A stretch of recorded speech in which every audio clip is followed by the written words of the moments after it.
It's about a half hour later now, and in the background you can see, well, let me walk in the frame after you have the date there. Okay, here I come. You can see in the background, that's the Mill Valley Middle School, where I went to school in the 8th grade.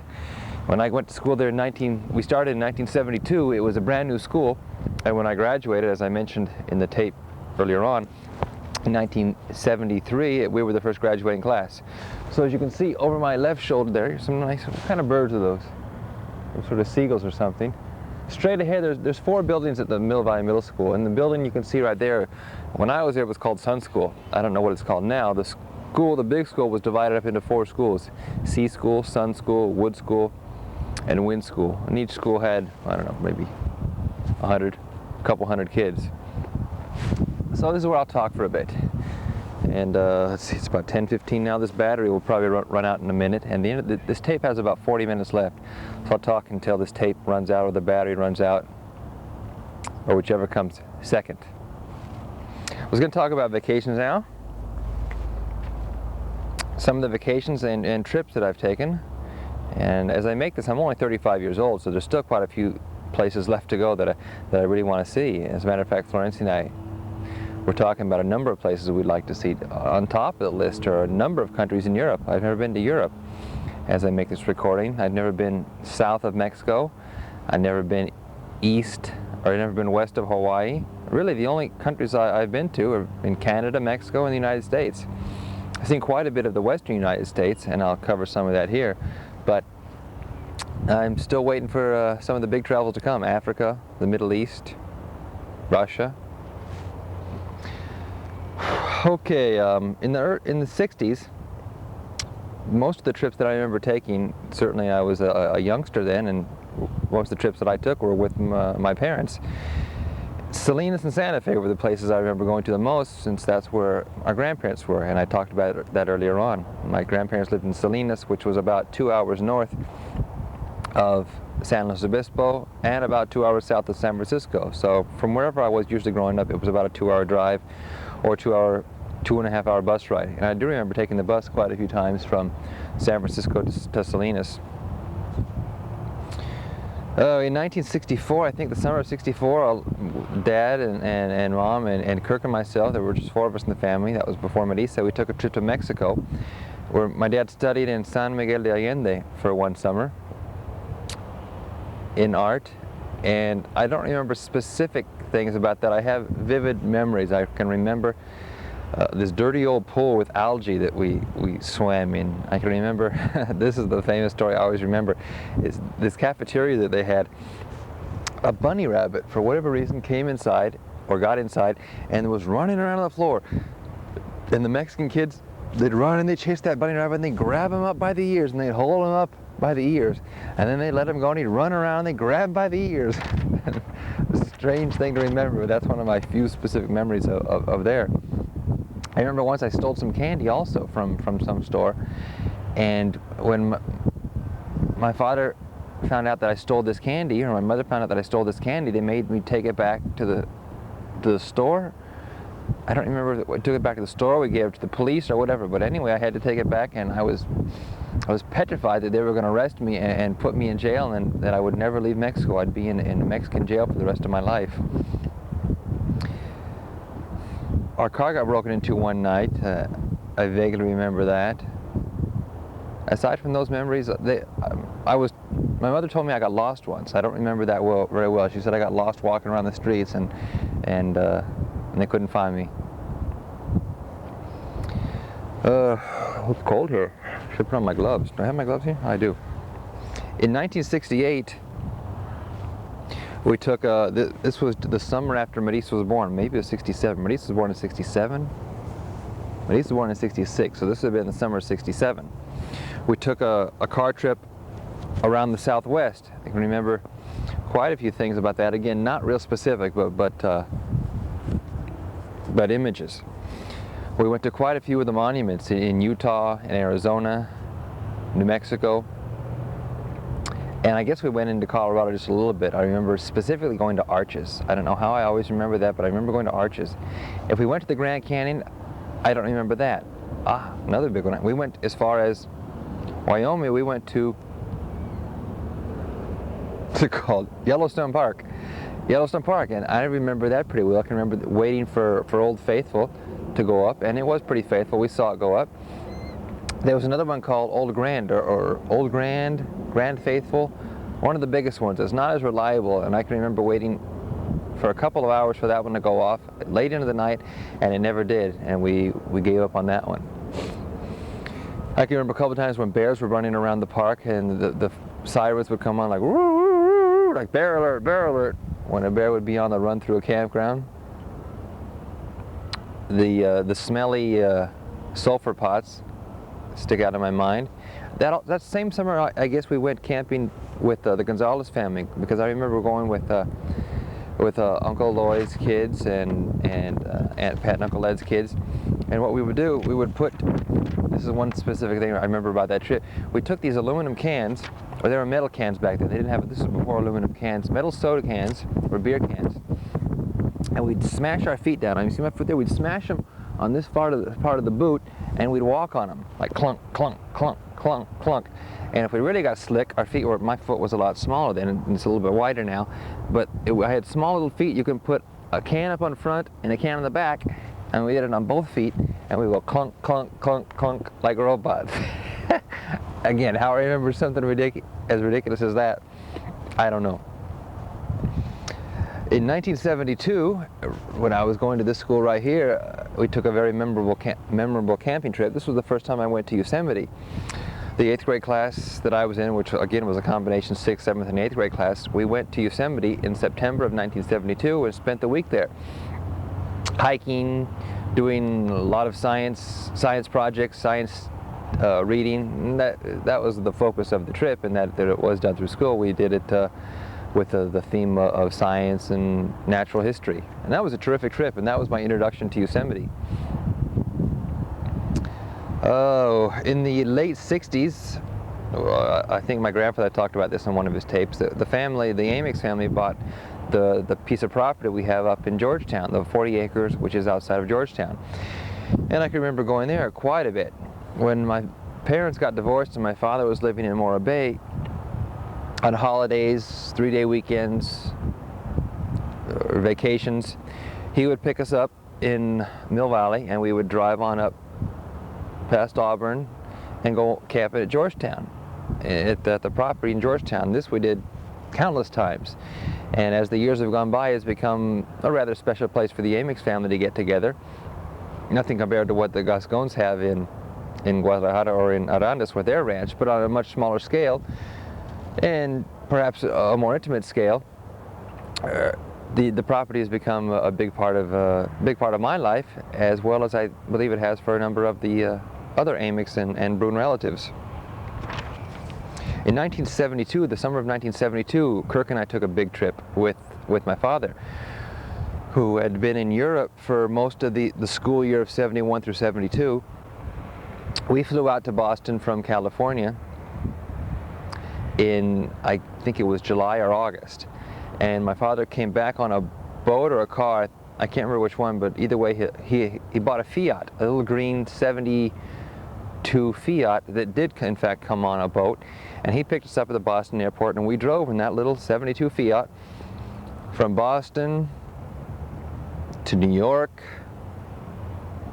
to Toronto, to Chicago, through Illinois, Detroit, did that backwards, Detroit, Chicago, down into the Midwest. We went through Kansas City.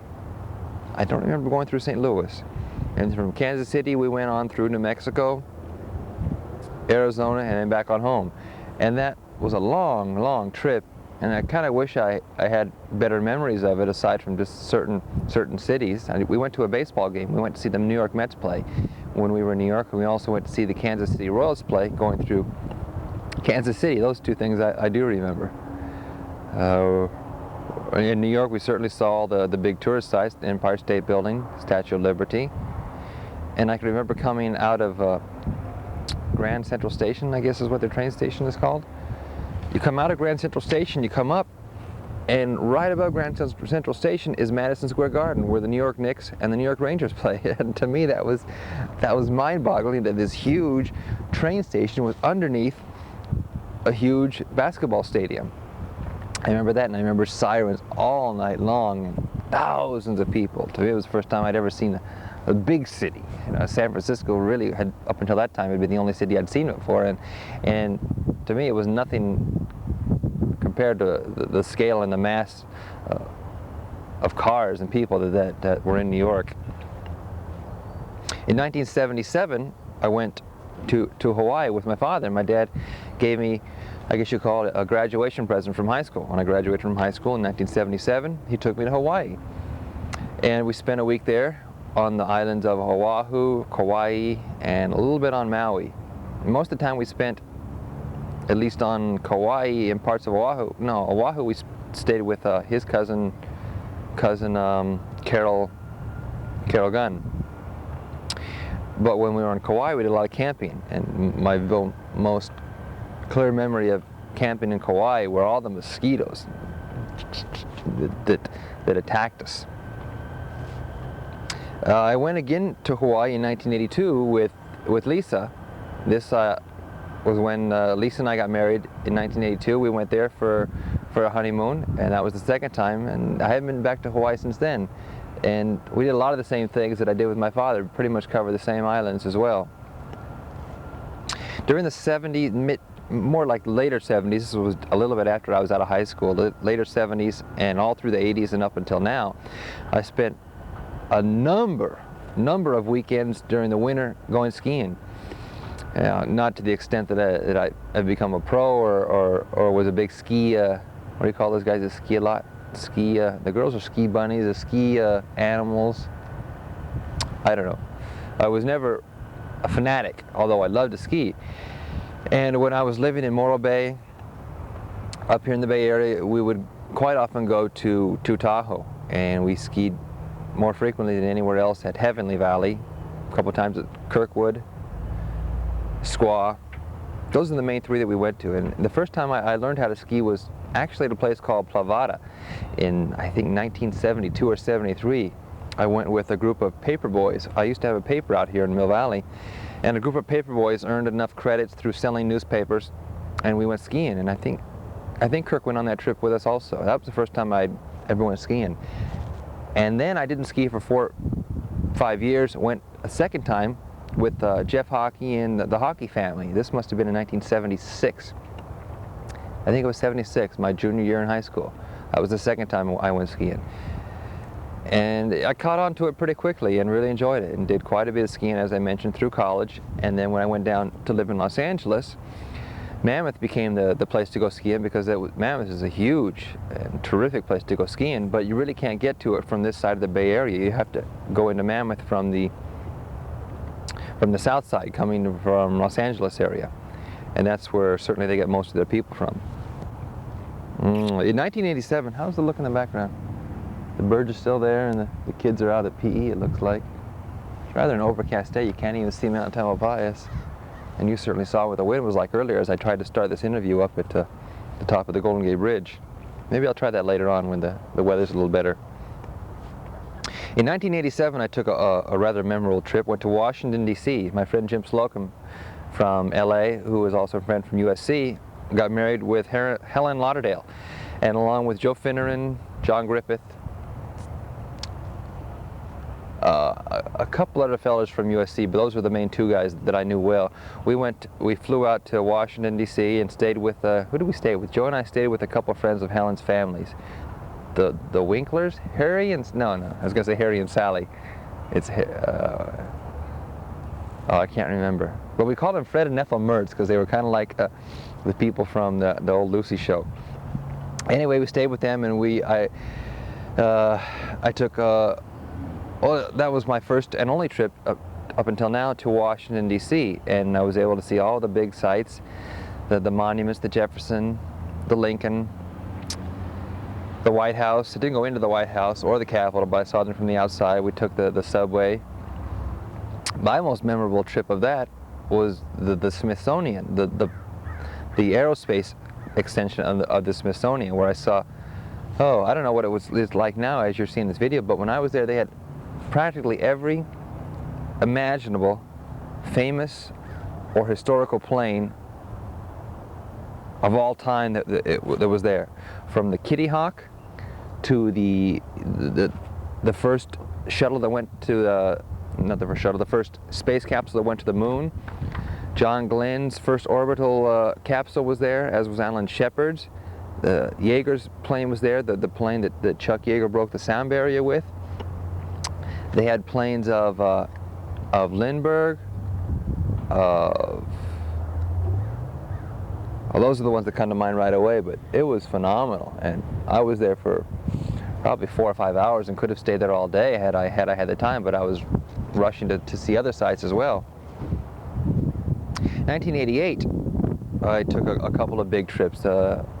Certainly the most memorable was going to Mexico, but even before that I took the train from Los Angeles to Albuquerque, and then went from Albuquerque after staying with my grandmother and visiting cousins there for a bit. And matter of fact, that was the first time my aunt and uncle took me to Chimayo, and we had some of those delicious sopapillas from that restaurant that is up in Chimayo. But anyway, I took the plane from Albuquerque up to Denver and visited my friends Don and Joanne, as well as visited my cousin Lawrence and Uncle Mike, who were living there. And that's up until now been the first and only time I've been to Denver. And naturally, I think I'm still going to cover the Mexico trip quite a bit later, because that's such a big event. But I went to Mexico in 1988, went by plane. During that same year, I came back once on the train up through Mexicali, and then went back on my motorcycle. That was a rather memorable trip also, riding my motorcycle back from Los Angeles through San Diego to San Quintin down to La Paz. From La Paz, took the ferry over to Mazatlan, drove down as my motorcycle, the light went out, and I was driving in the dark from Mazatlan to Tepic. In Tepic, I stayed the night at this god-awful hotel, and then the next day went from Tepic on to Guadalajara, and that was certainly one of my most memorable little mini vacations. In 1990, I went to Chicago for the second time, although this was the first time I remember it as an adult and remember things a little more vividly. I went there when my friend Michael Davis, another friend from USC, got married, and I flew with Jim Slocum, who I went to his wedding, as I mentioned, and John Griffith and Lissa Leff, who had just been married themselves. They got married just a month before. And we spent a day in Chicago, and actually the wedding was in Peoria, Illinois, and that's where we spent the majority of the time, although we did tour Chicago, and I got to see Wrigley Field for the first time, albeit from the outside, and didn't get to see a game. In 1992, we're getting pretty updated here, I went to Las Vegas. This is the first time I went to Las Vegas, again as an adult, where I got to go inside the casinos and play the slots and play the games. We went with Florencia's cousin, Marta Jimenez. And we met a number of her relatives, including her father, who had flown in there from Guadalajara. What else was I going to say about Las Vegas? Her father, Humberto, your grandpa or great-grandpa, Humberto Gascon, bought us tickets for a show called Siegfried and Roy, and it's still playing to this day. They've been there a couple, 2, 3, 4 years. They're a sort of magician show type act, and that was a pretty good show. And I remember the tickets were some $70 or $80, which seemed like a phenomenal price for a magic show. Just a few months ago, Florencia and I took our first big trip in the Southwest. We packed up into a 1986 Chevy Celebrity, and this car is the car of the girls that are staying with us now.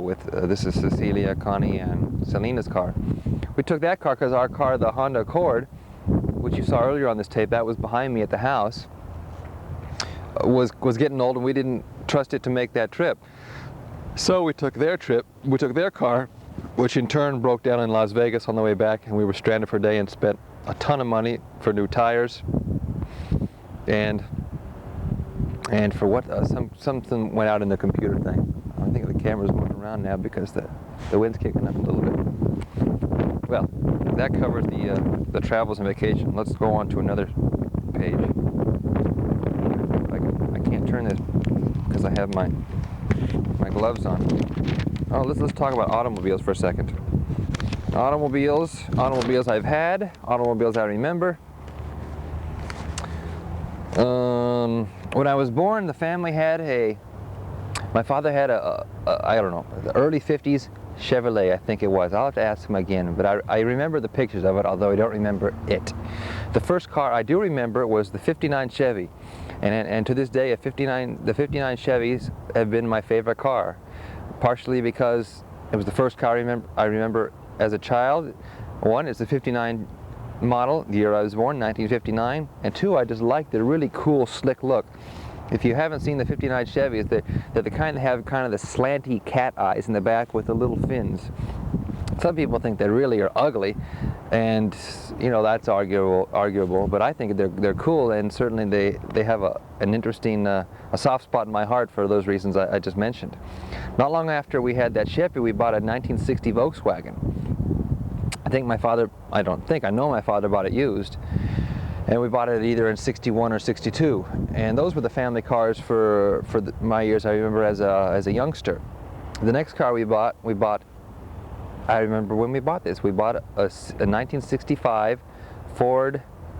Oh, what was it called? Ford, big white station wagon, whatever their models were called. We bought it in Santa Maria. I remember driving down to Santa Maria, trading in the old 59 Chevy. Got a 65 Ford Fairline, it might have been, Galaxy, one of those kind.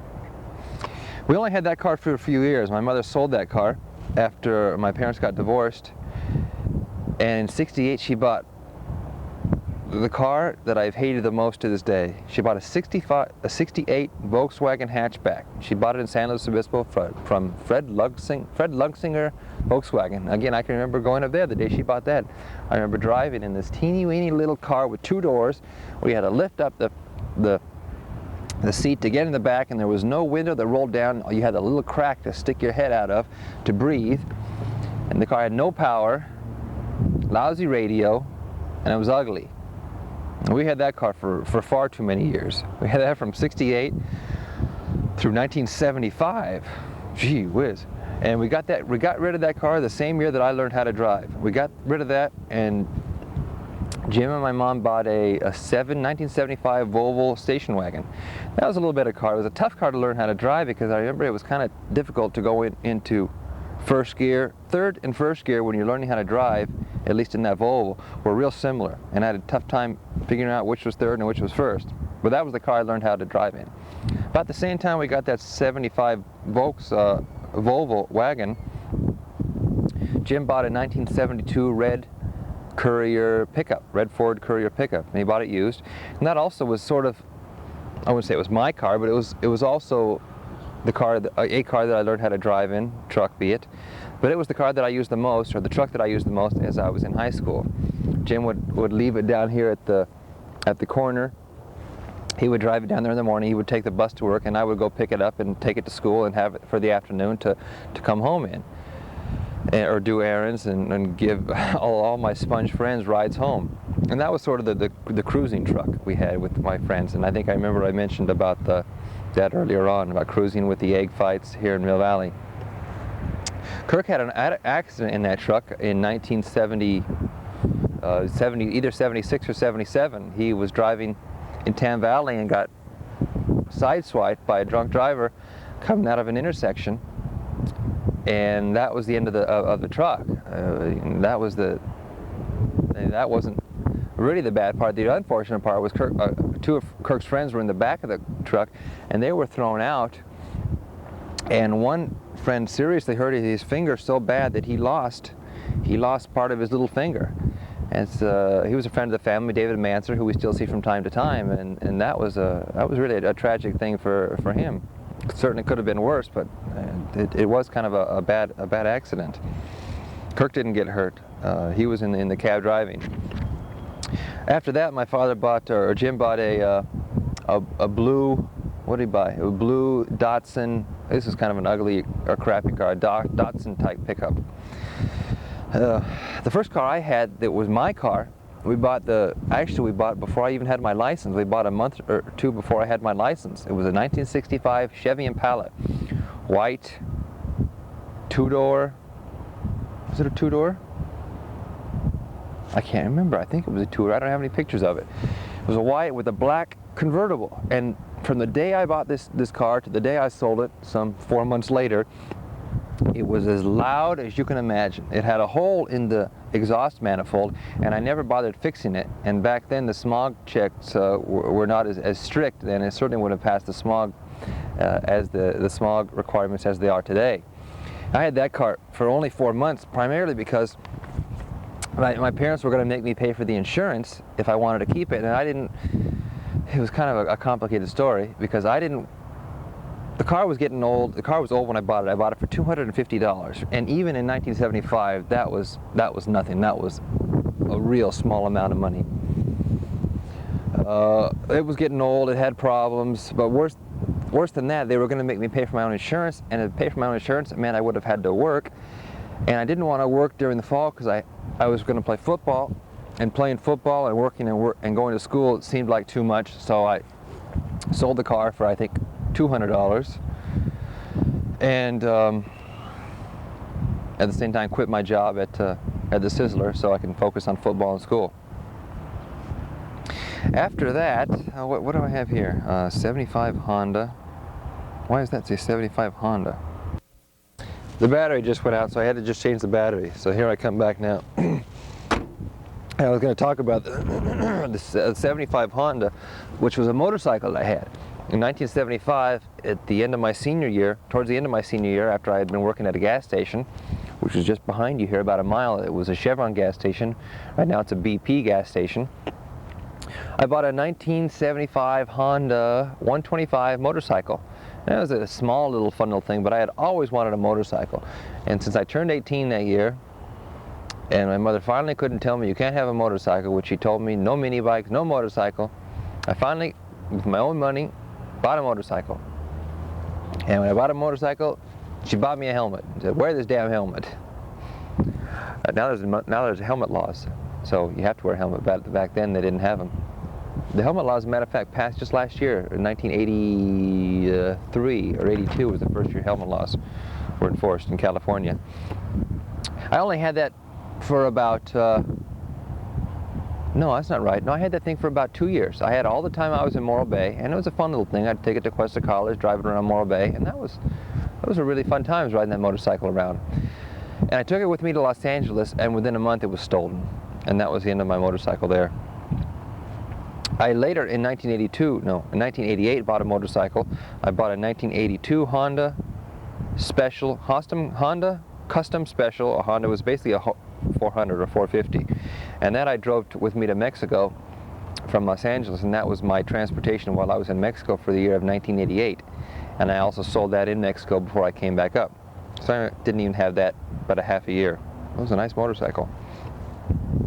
When I was going to Cuesta, the car I used most of the time was my dad's 72 Fiat Special, that green Fiat I mentioned to you about earlier, the Fiat we drove around in, that we came back from Boston in.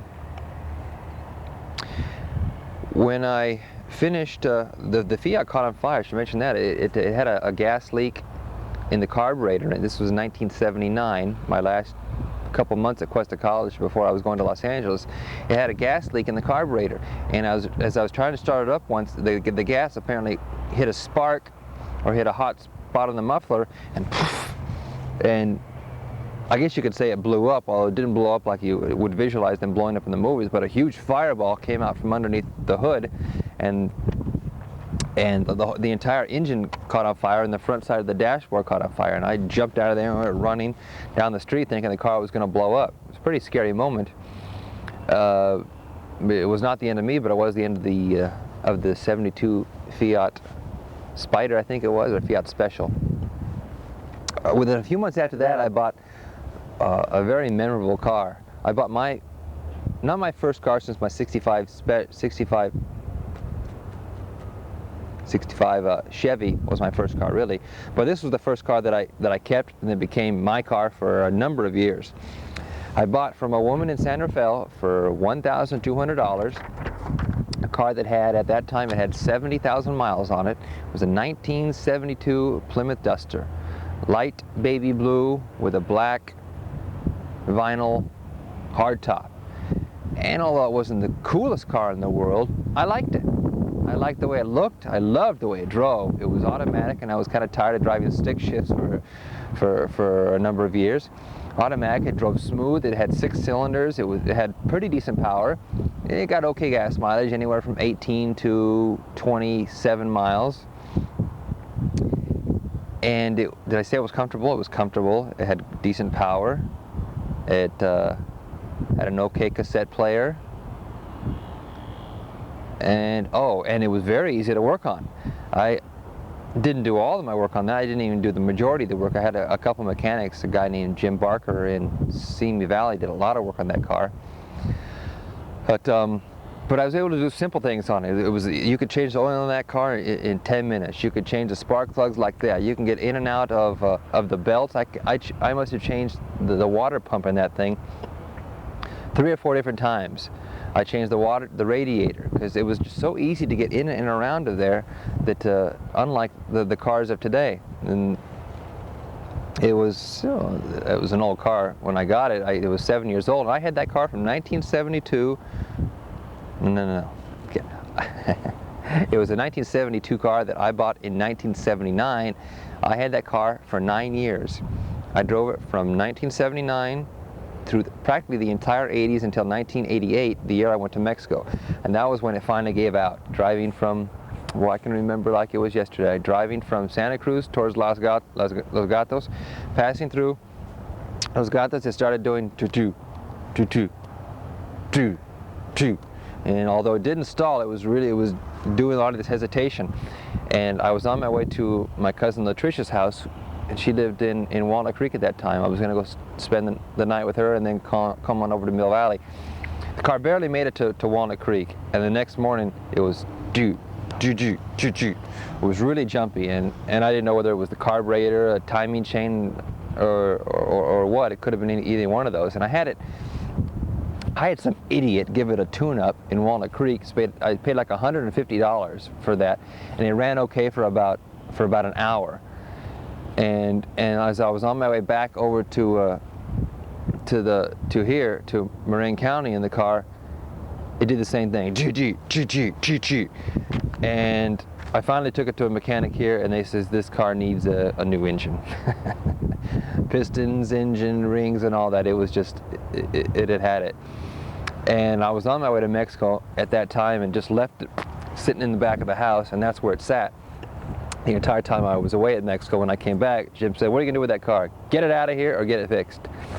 And I got it out of there. Part of the reason I got it out of there was because they were nice enough to give me their old car when I got back from Mexico. They gave me their hand-me-down, their 1984 Honda Accord. They gave it to me in 1988, and here it is 1993. I still have that same car. It's been my car for the past 5 years. And when they gave it to me, it had 110 miles on it, and as I speak today, that car has 199,000 miles plus. It's going to break the 200,000 mile marker sometime in the next couple of weeks. Other cars I had during the years, I had a 67 Cougar. I bought that. It was a used car. It was sort of a second car I had when I was married with Lisa. We also, at another time, had a 1972 Ford LTD. Both of those cars, when we had them, were old clunkers, and each of them were nothing but problems. And we sold them almost as quick as we bought them. Right now, right behind you is my Suzuki Samurai, or Florencia Suzuki Samurai. This became sort of Florencia's car after we got married. We bought it in Los Angeles for, I think, $4,000. Rather expensive purchase for us, and I think she bought it with the majority of the money that she had earned when she was at Packard. This became her fun little car. She wanted to get a little Jeep, and this was a lot more affordable than the Jeep Wranglers were.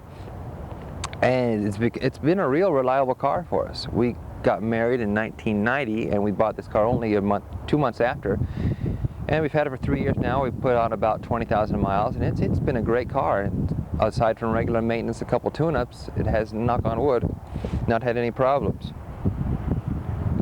A couple of the cars I've always wanted to get, and you know, given time, money more than anything, money and situation, I would like to get a 59 Chevy. The 59 Chevy that I was so close to when I was growing up. I'd like to get one of those and have it sort of my fun car.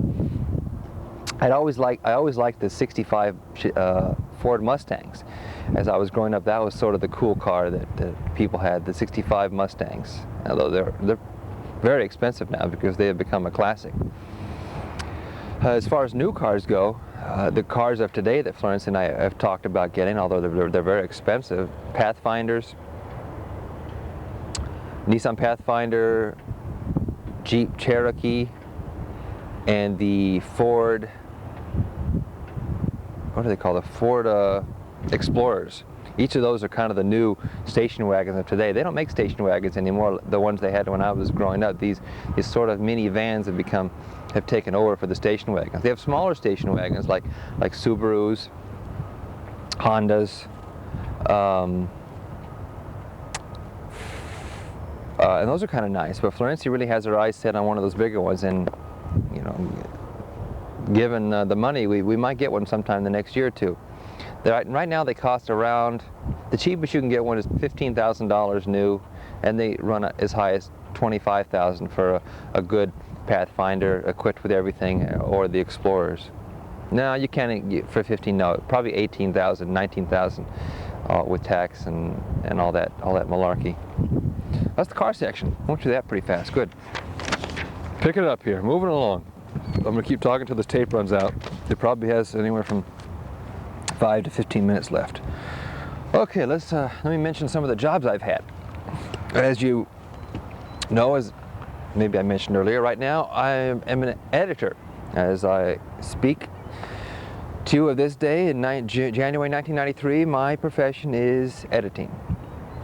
Editing TV shows, movies, trailers, documentaries. It's strange. I've been editing since I was out of USC. I've been editing for almost 8 years now, and you can't really focus on one specific thing that I've edited more than another. I started out doing trailers. I did promos, TV spots, and then I spent a solid year doing the Salute Your Shorts TV show. I've done a couple of movies, low budget and crappy movies, but I have done a couple of movies. I've done assistant work in sound. More recently I've done more assistant work, since that's been the work I've been getting up here in the Bay Area.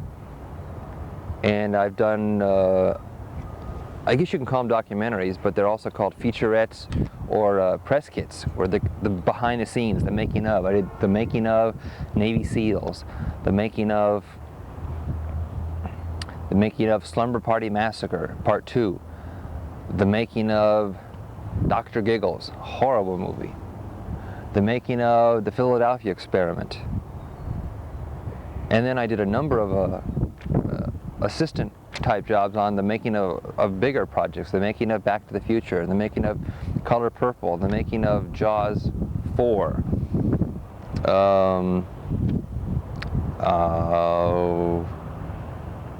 and it slips my mind any others that I may have worked on right now.